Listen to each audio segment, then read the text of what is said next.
moi. Mes mains tremblaient en lisant la première ligne, avis d'action en justice, harcèlement et traque. Mon ex-femme, Brigitte, m'attaquait en justice pour l'avoir suivie à travers toute la région Auvergne-Rhône-Alpes, m'être présentée à son travail à Lyon, au chalet de sa sœur à Annecy et devant sa clinique de kinésithérapie à Dijon. Les dates étaient toutes là, précises et accablantes, de mars à juin 2024. C'est même moi où j'étais en convalescence après une arthrodèse vertébrale à l'hôpital de la Pitié-Salpêtrière à Paris. Je m'appelle Jean-Pierre Lefebvre. J'ai 63 ans. Et jusqu'à ce que cette assignation tombe entre mes mains, je pensais que le pire chapitre de ma vie était déjà écrit. Mon entreprise de BTP s'était effondrée 3 ans plus tôt lorsque notre plus gros client avait fait faillite, nous devant 840 000 €. L'effet domino avait tout détruit, l'entreprise, la maison à Saint-Cloud, mes 28 ans de mariage avec Brigitte et, finalement, ma santé. Le stress avait tellement compressé mes vertèbres qu'en février dernier, je pouvais à peine tenir debout. La chirurgie était la seule option.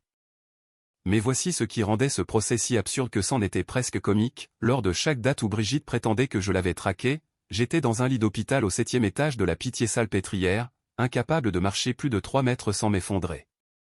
Mon chirurgien, le docteur Dupuis, avait été très clair sur le calendrier de récupération, 12 semaines minimum avant de tenter de monter des escaliers, 16 semaines avant de conduire. L'assignation est arrivée à la 17e semaine. J'ai immédiatement appelé mon avocat, maître Alexandre Chenu. Alexandre s'était occupé de ma procédure de liquidation judiciaire et connaissait toute la sale histoire de mon divorce. Quand je lui ai lu les allégations au téléphone, il y a eu un long silence. « Jean-Pierre, c'est en fait une excellente nouvelle », a-t-il fini par dire. « Une bonne nouvelle ? Mon ex-femme m'accuse de harcèlement criminel. Une bonne nouvelle parce que vous avez des preuves en béton armé. Vous ne pouviez pas l'avoir fait. Les dossiers hospitaliers, les registres des infirmières, les images de vidéosurveillance. Vous avez été surveillé 24 heures sur 24 pendant 4 mois. Cette affaire sera classée en 5 minutes. Je voulais le croire, mais Alexandre n'avait pas vu ce que j'avais trouvé dans l'enveloppe. Brigitte avait inclus des photographies, 12 au total, imprimées en couleur. Sur chacune d'elles, un homme qui me ressemblait de façon troublante se tenait à l'arrière-plan. Même taille, environ 1,85 m. Même carrure, bien que j'ai perdu du poids pendant ma convalescence. Même calvitie grisonnante. Les mêmes lunettes à monture métallique que je portais depuis 15 ans. Sur une photo prise devant un café à Lyon, l'homme portait même un coupe-vent bleu marine identique à celui que je possédais. Elle a des photos, Alexandre. Quelqu'un qui me ressemble trait pour trait. Nouveau silence. Envoyez-les-moi par mail. Nous allons gérer ça. En attendant, commencez à tout documenter. Récupérez vos dossiers d'hospitalisation, le registre des visites, tout. J'ai passé la soirée à éplucher mon téléphone, chaque SMS, chaque journal d'appel, chaque email de février à juin. Ma fille Aurélie m'avait rendu visite 2 fois par semaine. Mon fils Marc était venu de Marseille 1 fois. Mon frère Thomas passait tous les dimanches. En dehors de cela, mon cercle social durant ces mois s'était résumé aux infirmières, aux kinés et aux vieil homme dans le lit d'à côté qui regardait des jeux télévisés à plein volume. Le procès réclamait 200 000 € de dommages et intérêts pour préjudice moral et demandait une ordonnance de protection. La date d'audience était fixée au 15 août, dans 6 semaines. L'avocate de Brigitte avait déposé plainte à Lyon, à 5 heures de mon appartement parisien. Le simple fait de voyager jusque-là serait un calvaire pour mon dos.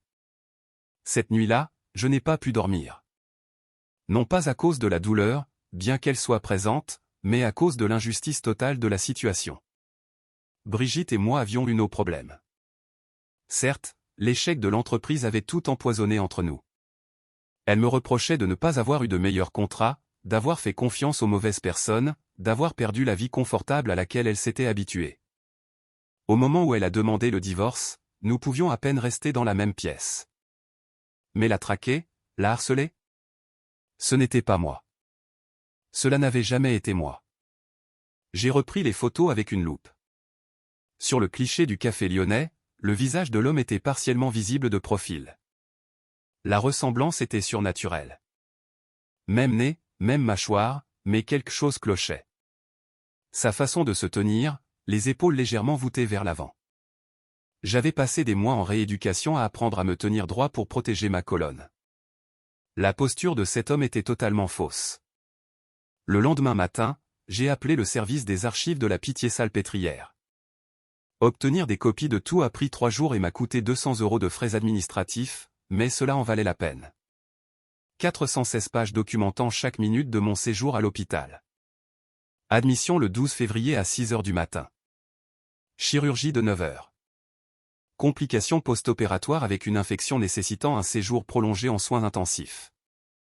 Transfert en service de convalescence le 28 février. Sortie le 8 juin, exactement 117 jours après l'admission. Les registres infirmiers étaient particulièrement détaillés. Toutes les 4 heures, une infirmière vérifiait mon état, notait mes signes vitaux, l'administration des médicaments, les repas consommés. J'avais été sous perfusion de morphine pendant les 3 premières semaines, je n'avais pas pu aller aux toilettes sans aide pendant 6 semaines et je n'avais pas quitté l'étage de l'hôpital avant la 14e semaine, lorsqu'on m'avait emmené en fauteuil roulant pour un scanner. Alexandre a tout examiné et a organisé un appel avec l'avocate de Brigitte, une femme nommée Maître Juliette Bernard. J'ai écouté en haut-parleur Alexandre exposer notre défense. Maître Bernard, mon client était hospitalisé pendant chaque date mentionnée dans votre plainte. Nous avons des dossiers médicaux complets prouvant qu'il était physiquement incapable d'être à Lyon, Annecy ou Dijon pendant ces mois. La voix de Juliette était tranchante. Maître Chenu, nous avons des preuves photographiques et des témoignages oculaires. 6 personnes différentes ont confirmé avoir vu Monsieur Lefebvre à ces endroits. 6 personnes ont identifié quelqu'un qui ressemblait à mon client. Il y a une différence significative. Les photographies sont très claires. Et je devrais mentionner que nous avons également les relevés d'appels téléphoniques inquiétants passés à ma cliente durant cette période. Des appels provenant du numéro de portable de Monsieur Lefebvre. Mon estomac s'est noué. J'avais appelé Brigitte exactement 2 fois pendant mon séjour à l'hôpital. Une fois pour l'informer de l'opération. Une fois pour lui dire que j'avais survécu. Les 2 conversations avaient duré moins de 2 minutes et étaient purement informatives. Quels appels ? Ai-je demandé, rompant mon silence. Monsieur Lefebvre, ravi de vous entendre, a dit Juliette, le ton dégoulinant de sarcasme. Ma cliente a reçu 17 appels de votre numéro entre mars et juin.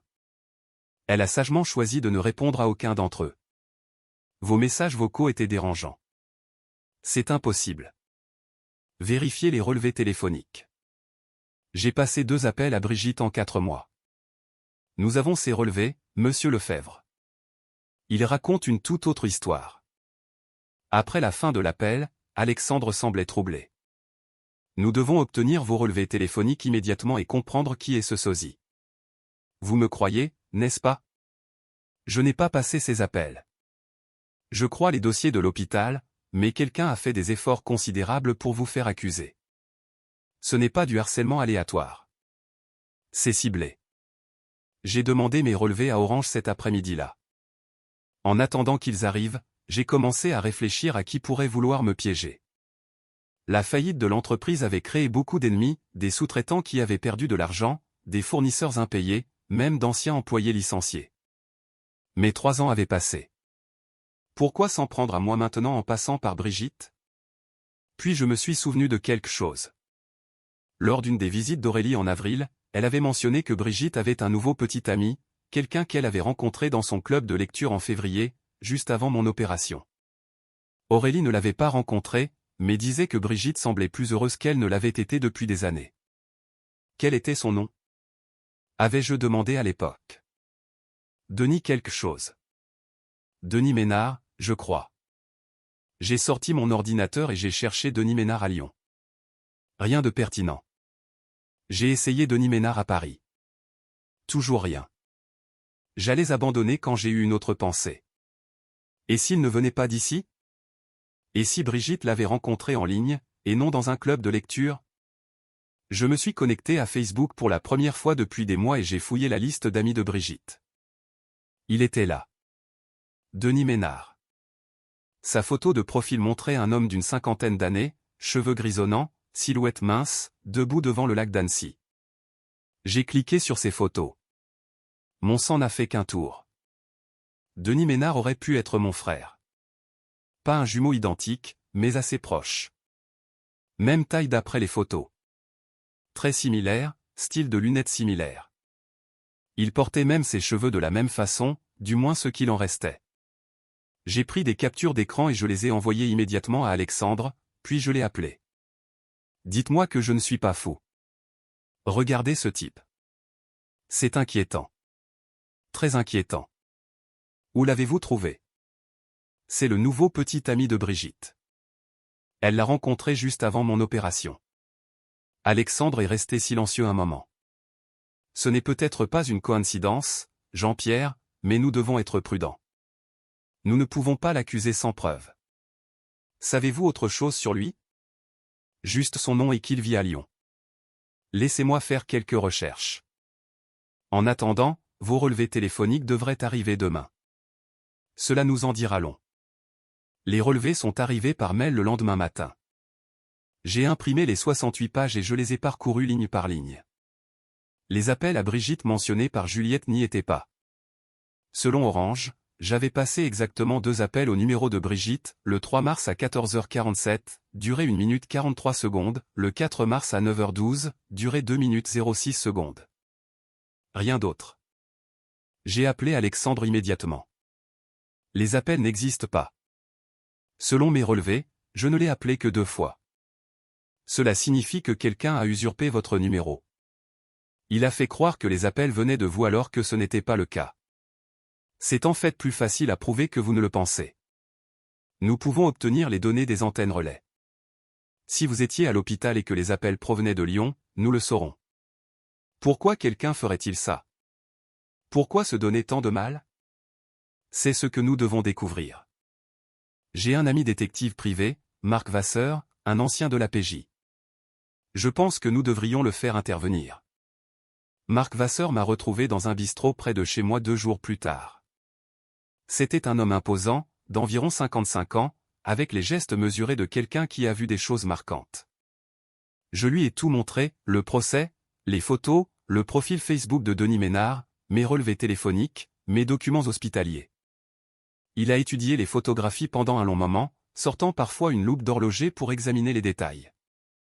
C'est sophistiqué, a-t-il dit enfin. Ce ne sont pas des instantanés. Regardez les angles, l'éclairage. Celui qui a pris ces photos savait ce qu'il faisait. Il voulait des images claires et exploitables. Vous pensez que quelqu'un a engagé un photographe? Je pense que quelqu'un a planifié cela très soigneusement. Parlez-moi de Denis Ménard.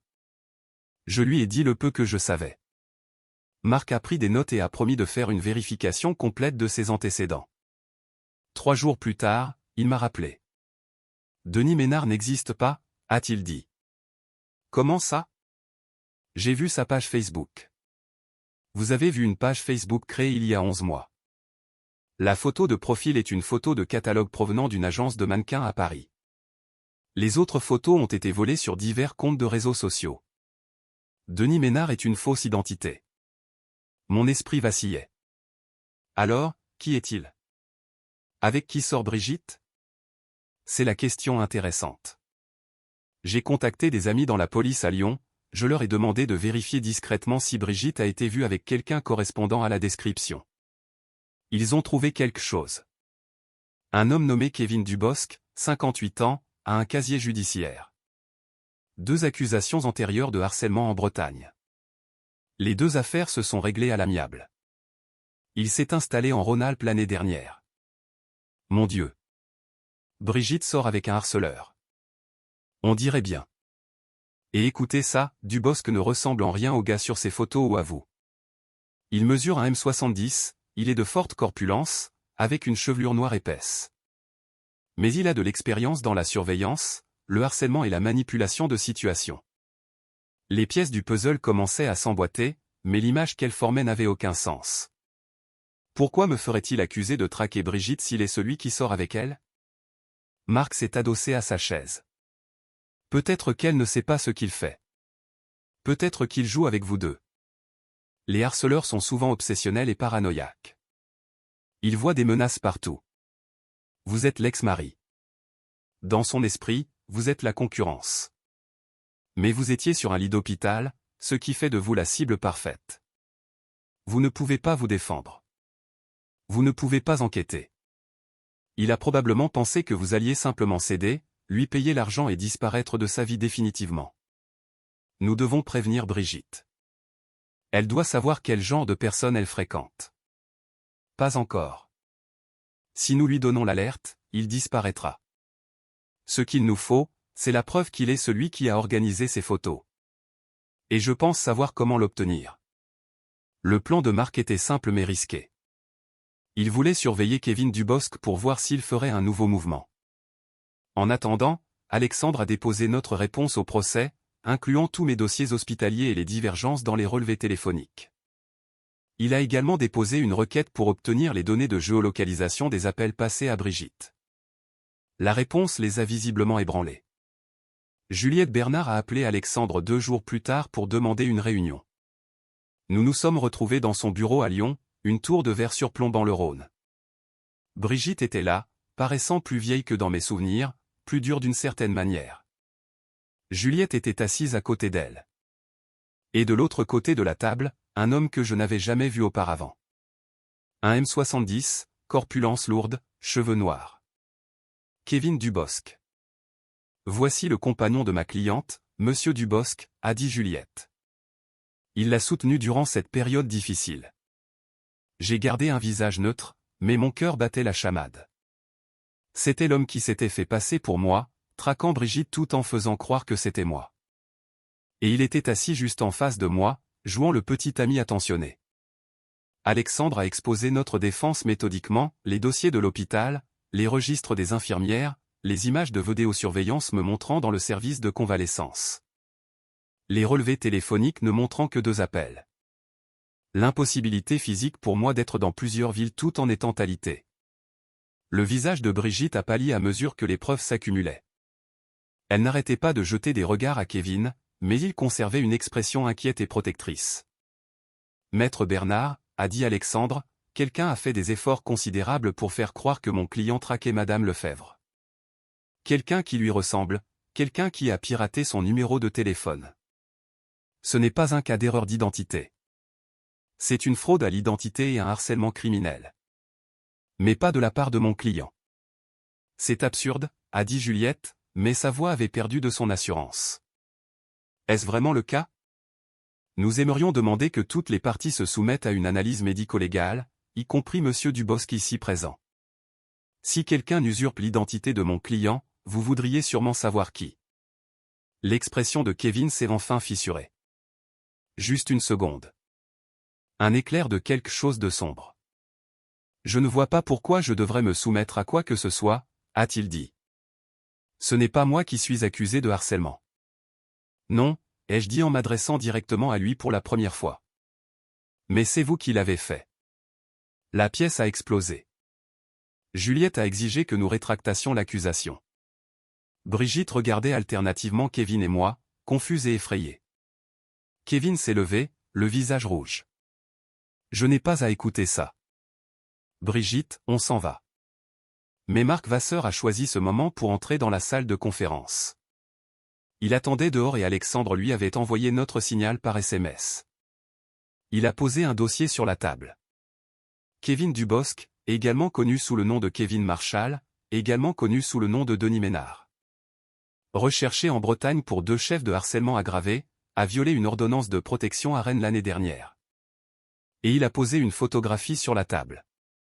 Photographié il y a 3 jours entrant dans un magasin de déguisement à Lyon où il a acheté une perruque grise et des lunettes à monture métallique. Brigitte a eu un hoquet de surprise. Kevin s'est précipité vers la porte, mais Marc a été plus rapide. En 3 pas, il a plaqué Kevin contre le mur, le bras tordu dans le dos. À travers la paroi vitrée de la salle, j'ai vu 2 policiers lyonnais entrer dans le cabinet. Brigitte ne savait pas. A crié Kevin alors que les policiers lui passaient les menottes. Elle n'a rien à voir là-dedans. Je la protégeais de toi. C'est toi la menace. C'est toi qui. J'étais sur un lit d'hôpital, ai-je dit calmement. Pendant 4 mois. Toute l'histoire est sortie au cours des semaines suivantes. Kevin Dubosc avait effectivement créé le personnage de Denis Ménard pour s'approcher de Brigitte. Il avait fait des recherches sur elle en ligne, s'était renseigné sur son divorce, s'était positionné comme exactement le genre d'homme pour lequel elle craquerait après des années avec moi, stable, attentif, apparemment prospère. Mais Kevin avait une jalousie pathologique envers quiconque appartenait au passé de ses cibles. Il l'avait déjà fait auparavant, poussant l'ex-petite amie d'une femme à une tentative de suicide par un harcèlement incessant maquillé pour donner l'impression qu'il venait de la femme elle-même. Quand il a appris mon opération, il y a vu une opportunité, me faire passer pour un harceleur alors que j'étais physiquement incapable de me défendre. Créer un fossé permanent entre Brigitte et moi. S'assurer que je ne ferais plus jamais partie de sa vie. Il avait engagé un ami photographe marseillais, quelqu'un qui lui devait de l'argent, pour suivre Brigitte et photographier des moments où mon sosie pouvait être vu à l'arrière-plan. Le photographe avait porté une perruque, des lunettes et des vêtements similaires aux miens. Ils avaient tout coordonné via des applications de messagerie cryptée. Ils pensaient avoir été malins. L'usurpation de numéros de téléphone avait été encore plus simple, des services existent en ligne pour passer des appels depuis des numéros factices. Kevin avait utilisé mon numéro pour laisser des messages vocaux de plus en plus inquiétants à Brigitte, jouant le rôle de l'ex-mari obsédé. Brigitte les avait tous conservés, et la police les a confisqués comme preuve. Dans l'appartement de Kevin, les enquêteurs ont trouvé un mur couvert de photographies de Brigitte. Des centaines de photos, remontant à des mois avant qu'ils ne soient censés s'être rencontrés. Des notes de surveillance, son emploi du temps, ses routines, ses endroits préférés. Il l'a traqué bien avant de se présenter à ce club de lecture. Les charges criminelles contre Kevin se sont accumulées, usurpation d'identité, harcèlement criminel, fraudé, en creusant davantage, violation d'ordonnance de protection antérieure. Sa caution a été fixée à 100 000 €, qu'il n'a pas pu payer. Brigitte est venue me voir 3 semaines après l'arrestation de Kevin. Je faisais ma séance de kinésithérapie dans une clinique près de chez moi, reconstruisant lentement ma force. Elle a attendu que ma séance se termine, puis a demandé si nous pouvions parler. Nous sommes allés dans un coin tranquille de la salle d'attente. Elle semblait épuisée. « Je retire ma plainte », a-t-elle dit. « Évidemment. Et je suis désolé, Jean-Pierre. Tellement désolé. J'aurais dû savoir que tu ne ferais jamais ça. Tu n'es pas ce genre de personne. Mais les photos, les appels. Tout semblait si réel. Il était très convaincant. Je me sens si stupide. Il savait exactement quoi dire, ce que je voulais entendre, et pendant tout ce temps, Elle s'est mise à pleurer. Malgré tout, j'avais de la peine pour elle. Elle avait été manipulée tout autant que moi, peut-être plus. Brigitte, ce n'était pas ta faute. Il a déjà fait ça. C'est un professionnel de la manipulation. La police a dit qu'il m'observait depuis des mois avant notre rencontre. Des mois, Jean-Pierre. À apprendre tout sur moi, à tout planifier. C'est une telle violation. Nous avons discuté pendant 1 heure. Nous avons vraiment parlé pour la première fois depuis des années. Elle m'a parlé de la peur qu'elle avait ressentie en pensant que je la suivais, de la façon dont elle s'était sentie en insécurité dans sa propre ville. Je lui ai parlé de la trahison de se sentir accusé alors que j'étais allongé, impuissant, sur un lit d'hôpital. Qu'est-ce qui va lui arriver? A-t-elle demandé. Alexandre dit qu'il risque une lourde peine de prison. Entre ses antécédents et ce qu'il a fait ici, probablement 8 à 10 ans. Elle a hoché la tête lentement. Bien. C'est une bonne chose. On devrait être protégé des gens comme lui. Le procès a été officiellement abandonné en septembre. Alexandre a déposé une contre-plainte contre Kevin pour diffamation, usurpation d'identité et préjudice moral. Nous ne verrons probablement jamais un centime, mais ce sera sur son casier. Brigitte s'est installée temporairement dans le chalet de sa sœur à Annecy, elle avait besoin de s'éloigner de Lyon et de tous ses souvenirs. Nous échangeons quelques SMS occasionnels maintenant. Rien de profond, juste pour prendre des nouvelles. Le mariage est fini et le restera. Mais nous ne sommes plus ennemis. Nous avons survécu à quelque chose ensemble, même si nous ne savions pas que nous y étions ensemble sur le moment. Mon dos s'améliore lentement. J'arrive à marcher 40 minutes par jour maintenant, et je commence à réfléchir à la suite. Peut-être enseigner la gestion de chantier dans un centre de formation, quelque chose qui utilise mon expérience sans détruire ce qui reste de ma colonne vertébrale. Toute cette expérience m'a appris quelque chose d'important que j'aurais aimé comprendre il y a des années, quand quelqu'un essaie de détruire votre réputation, la vérité n'est peut-être pas immédiatement évidente pour les autres, mais c'est votre arme la plus puissante. La documentation, les preuves, les faits. Ces choses comptent plus que les émotions ou les suppositions. Brigitte a cru Kevin parce qu'il lui a donné quelque chose qui semblait vrai. Mais ce qui semble vrai n'est pas la vérité. J'ai aussi appris que les prédateurs comme Kevin comptent sur l'isolement de leurs victimes et leur incapacité à se défendre. Il m'a choisi comme cible parce que j'étais sur un lit d'hôpital, parce qu'il pensait que je serais sans défense.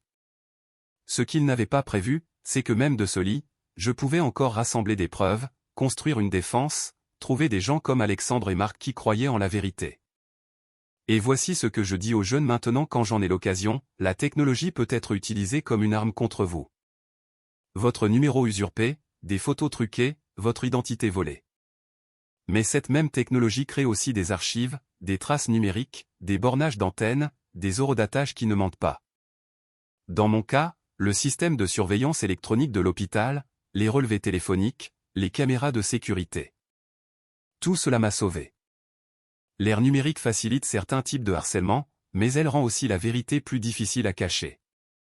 Je reconstruis toujours ma vie à 63 ans, je récupère encore, je digère encore ce qui s'est passé, mais je suis là. Je suis libre et mon nom est lavé de tout soupçon. Kevin Dubosc fait face à la justice et Brigitte est à l'abri de lui. Parfois, le système fonctionne, mais seulement si vous vous battez pour vous-même, si vous documentez tout et si vous refusez d'accepter de fausses accusations, peu importe à quel point elles peuvent sembler convaincantes aux yeux des autres. La vérité a un poids que les mensonges ne peuvent égaler, pas sur le long terme. Il faut juste être assez fort pour tenir bon jusqu'à ce que ce poids fasse pencher la balance en votre faveur. Et cette tige de titane dans mon dos est un rappel permanent que même quand la vie vous brise, un soutien approprié et assez de temps peuvent vous rendre assez fort pour vous relever.